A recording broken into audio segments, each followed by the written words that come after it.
ദൈവനാമം മഹത്വപ്പെടുമാറാകട്ടെ. സമാധാന സന്ദേശത്തിലൂടെ എന്നെ ശ്രദ്ധിക്കുന്ന എല്ലാ പ്രിയപ്പെട്ടവർക്കും വീണ്ടും വരുന്നവനായ ക്രിസ്തുയേശുവിന്റെ നാമത്തിൽ എൻ്റെ സ്നേഹവന്ദനം. യോഹന്നാന്റെ സുവിശേഷം 14 അധ്യായം അതിൻ്റെ 1 മുതലുള്ള ഭാഗങ്ങളിൽ യേശു കർത്താവ് പറയുകയാണ്, നിങ്ങളുടെ ഹൃദയം കലങ്ങിപ്പോകരുത്.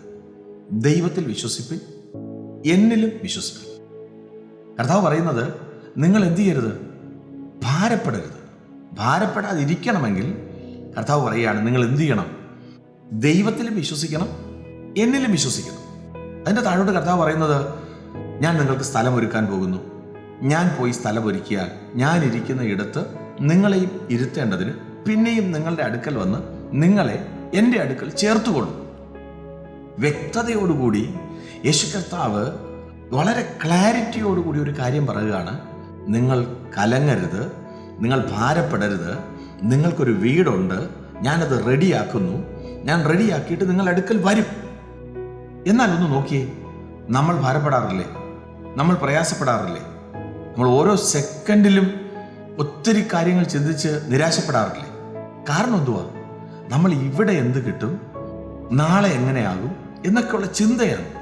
പക്ഷേ യേശു കർത്താവ് വ്യക്തതയോടുകൂടി ആ ഭാഗത്തെ മുഴുവൻ അടച്ചു വച്ചു പറയുകയാണ്, നിങ്ങൾ ഭാരപ്പെടരുത്, നിങ്ങൾ കലങ്ങരുത്, നിങ്ങൾ ദൈവത്തെ ഒന്ന് വിശ്വസിക്കുക.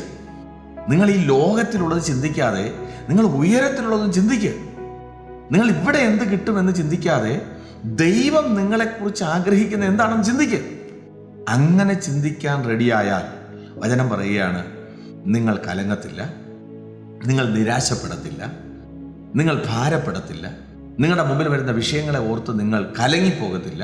കാരണം എന്തുവാ? എത്ര വലിയ പ്രതിസന്ധി വന്നാലും നമ്മൾ എന്തോ പറയും? എനിക്കൊരു കർത്താവുണ്ട്, എനിക്കൊരു ഭവനമുണ്ട്, അതിന് മുന്നോടിയായിട്ട് ഇവിടെ വരുന്നതൊന്നും എന്നെ തൊടത്തില്ല. കാരണം ഞാൻ മനുഷ്യരിലല്ല ആശ്രയിക്കുന്നത്. എന്നോട് സംസാരിച്ച, എന്നോട് വാക്ക് പറഞ്ഞ ഒരു അപ്പൻ എനിക്കുണ്ട്. അപ്പൻ എന്നോട് പറയുകയാണ്, നീ കലങ്ങരുത്.